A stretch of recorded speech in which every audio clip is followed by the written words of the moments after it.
Magandang araw po mga kabarya. Ang sisilipin natin ngayon sa aking mga collections o sa video na to ay yung mga coins na panahon ni Ferdinand Marcos.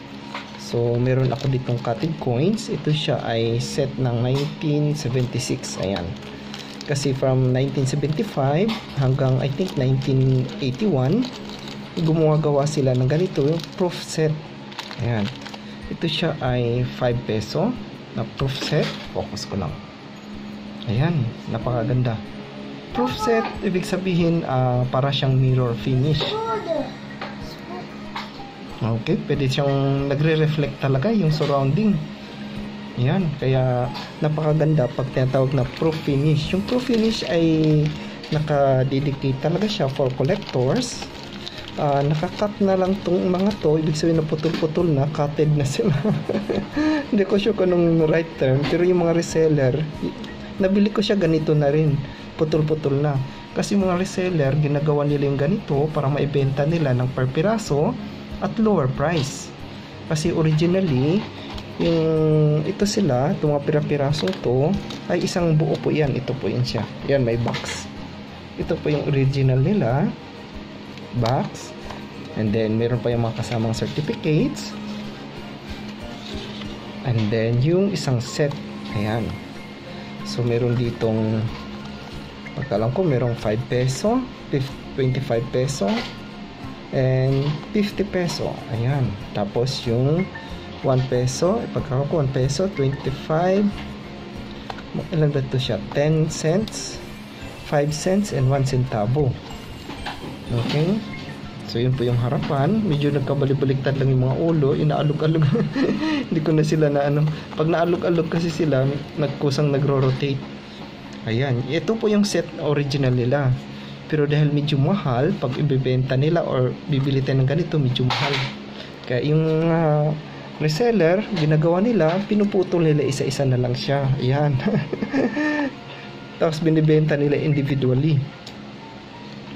So, hindi siya maganda technically, hindi siya maganda, pero dahil na mga collectors, iba-iba yung range o yung kakayahan na pagbili ng mga item, kaya napipilitan din yung mga reseller para nga may dispose nila. So, magkakaiba ngayon yung presyo niyan. Itong set sa akin, yan sila, yung 5 peso. Bali, simula ako dito. Tapos ito na sila 1, 2, 3, 4, 5 1, 2, 3, 4, 5 So itong set na to, nabili ko na siya is ganyan, cutted na. Binenta ko na lang din sila ng 1,500. So I assume yun ang bentahan ngayon. Pinost ko sila online, wala pang isang oras, na-reserve agad and promise to pay tomorrow, sabi ng buyer, which is chinek ko, legit naman siya, kaya trusted na ako talaga na mag-pursue yung deal. Okay, so yung price range po nito, itong mga coins na to, ay around 1,500 to 1,600. Sa auction, most likely makakakuha tayo ng much cheaper pag walang masyadong nagbibid. Pero yung range talaga nito, kung kasama sa auction, I think nasa 1,300 to 1,600. Yun talaga sila.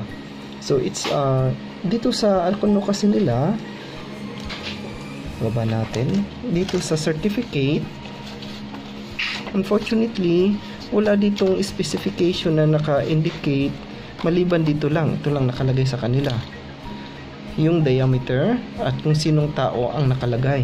So halimbawa yung 1 peso, saan dyan 1 peso? Ito 1 peso, 29 mm, and then Jose Rizal. So ganun lang, hindi nakalagay dito kung anong metal composition, ilan yung mintage. Pero pagkakalam ko, masyadong marami yung mintage nito pag tingnan natin sa Numesta website. Doon lang yung source natin para malaman natin yung full details sa mga baril to. Okay?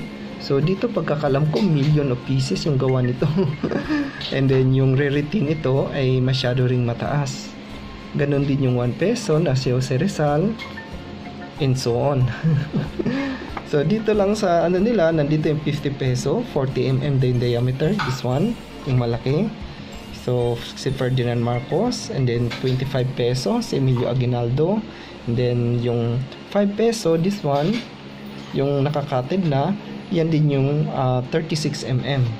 So and so on, medyo pababa ng pababa na. Pinakamababa si ang 1 centavo na si Lapu-Lapu. Ayan. I'm not sure kung naabutan ko pa to. Pero nakita ko na itong mga bariyento nung bata pa ako. Okay, so aluminum po ito siya. Pagkakalam ko, ito siya yung 5 centavos. At tingnan nyo yung kintab niya. Ang ganda kasi pro finish sila. Okay, hindi to siya yung nasa circulation, yung nakita natin ng mga bata pa. Ewan ko sa kapanahonan ko. Hindi to siya yung umiikot sa circulation na ganyan kaganda. Yung mga proof ay ginawa talaga for collectors. Meron akong isa nito, yung BU. Check natin. Yung BU ko, ibig sabihin brilliant uncirculated. Nakabalot na kasi ito siya kasi naka-reserve na rin. Ilabas lang natin saglit. Naka-reserve na kay Sir Jerwin. Ayan, kay Sir Jerwin. Okay. Dito siya yung BU, hindi siya proof. Pagtabihin lang natin para mayroon tayong idea anong kaibahan nila. Okay. And then yung 5 peso. Ayan, itong mas malaki 5 peso. Ito siya yung BU, ibig sabihin brilliant uncirculated. Makintab sila, hindi masyadong na-expose or nahawakan. Ayan. Ganyan po yung brilliant uncirculated na coin. Napakaganda din po niya, shiny siya, pero hindi siya parang mirror finish. I-compared natin dito. Ayan, pagtabihin natin. Okay, so nakita niyo yung kaibahan nila. Mas maganda itong nasa dito na side. Kasi mirror finish talaga siya. Yan yung proof. While this one is BU. Ganun din sa ibang mga coins. Maglabas din tayo. Ay, ito siya yung piso. Yung mga malalaki lang, titingnan natin. Kasi medyo mahirap yung maliliit. Okay, yung piso, this one. So, maganda pa rin yung condition niya. Meron siyang mint luster. Ayan. Hindi pudpud yung detalye. Year 1981. Yan, yung may mint luster niya, yung umiikot-ikot na liwanag. Ibig sabihin, hindi masyadong nakiskis, nalinisan, o kaya exposed sa mga kung saan-saan. Ayan, may mint luster, lakas. So, ito rin po yung counterpart niya sa proof. Ayan yung kaibahan nila. Tabihin natin. Ayan. So, yung isa, yung parang mirror finish. Yung isa naman, parang dull lang yung kulay niya, pero may mint luster. So, yun yung kaibahan ng dalawang coins na BU at yung proof finish po. So, ito siya, intended in circulation. Ito yung nagkikita natin sa mga tindahan, sinusukli dati, sa palengke, while this one ay para talaga sa mga collectors. So, yung isang set nito, mas cheaper lang siya, nasa 1,000k lang to siya. Compared naman dito sa mga proof na umaabot ng 1,500 to 1,600. So, yun yung kaibahan ng presyuhan nila. Unfortunately, putol-putol lang ito siya. Kaya, hindi na siya buo. Ito yung isa sa mga halimbawa. Okay. Ito naman yung 50. 1975. Still, galing siya dito. Pinutol na lang nila. Ayan. So, sa likod, nakasulat 50. Napakaganda pag proof finish. Okay. So, ganito madalas ginagawa ng mga reseller, pinuputol nila para mas mabenta ng lower price. Yung ganito kasi nagkakahalaga ng 3,200 to 3,300. Pag yung 50 peso na Marcos 1975. So, yun yung kaibahan nila sa proof at BU. At ito siya, na-sold ko agad sa isa nating kabarya from Ilocos. At i-prepare ko na ngayon, yung babalutin ko na sila at i-prepare ko na ngayon kasi bukas nag-promise din ako sa kanya na ipapaship ko na agad tong item. Okay? So, maghanda na ako for packaging for this one.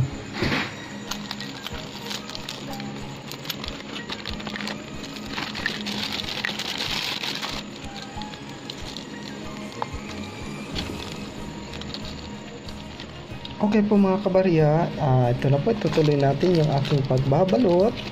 Yan, double check lang natin muna lahat. Okay, 1, 2, 3, 4, 5. So, 5 barya. Ayan. Okay, then yung isa, yung 5 peso, mas malaking barya sa kanila. Ayan, dyan yung lagayan nila. Safe na sila dyan for sure. Then konting scotch tape lang. Ayan. It's okay yung gunting ko. Wala lang yung gunting ko, but it's okay. Ayan, isa pa para fit talaga siya. Ayan. Okay. I think safe na yung barya natin dito. Lagyan ko na lang din siya ng extra support pa. Ayan pa. Yung bubble sheet.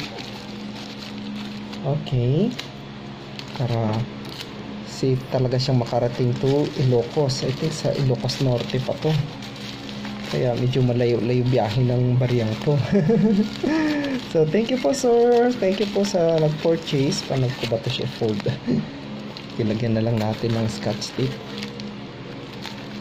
Like that. And then sa kabilang side din. Para ma-secure. Okay. Then isa pang malaking ikot para hindi tayo kabahan. Safe talaga siya makarating sa paroroonan nila. Ayan. Okay.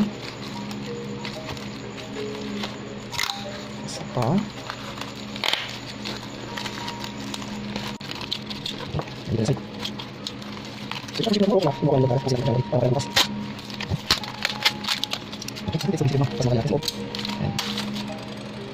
And of course, pasalamat tayo kay sir. Thank you sir.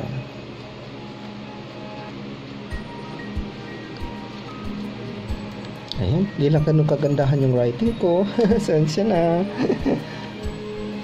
So ito siya ipapadala na natin bukas para sa Ilocos. And then syempre yung ating GRS.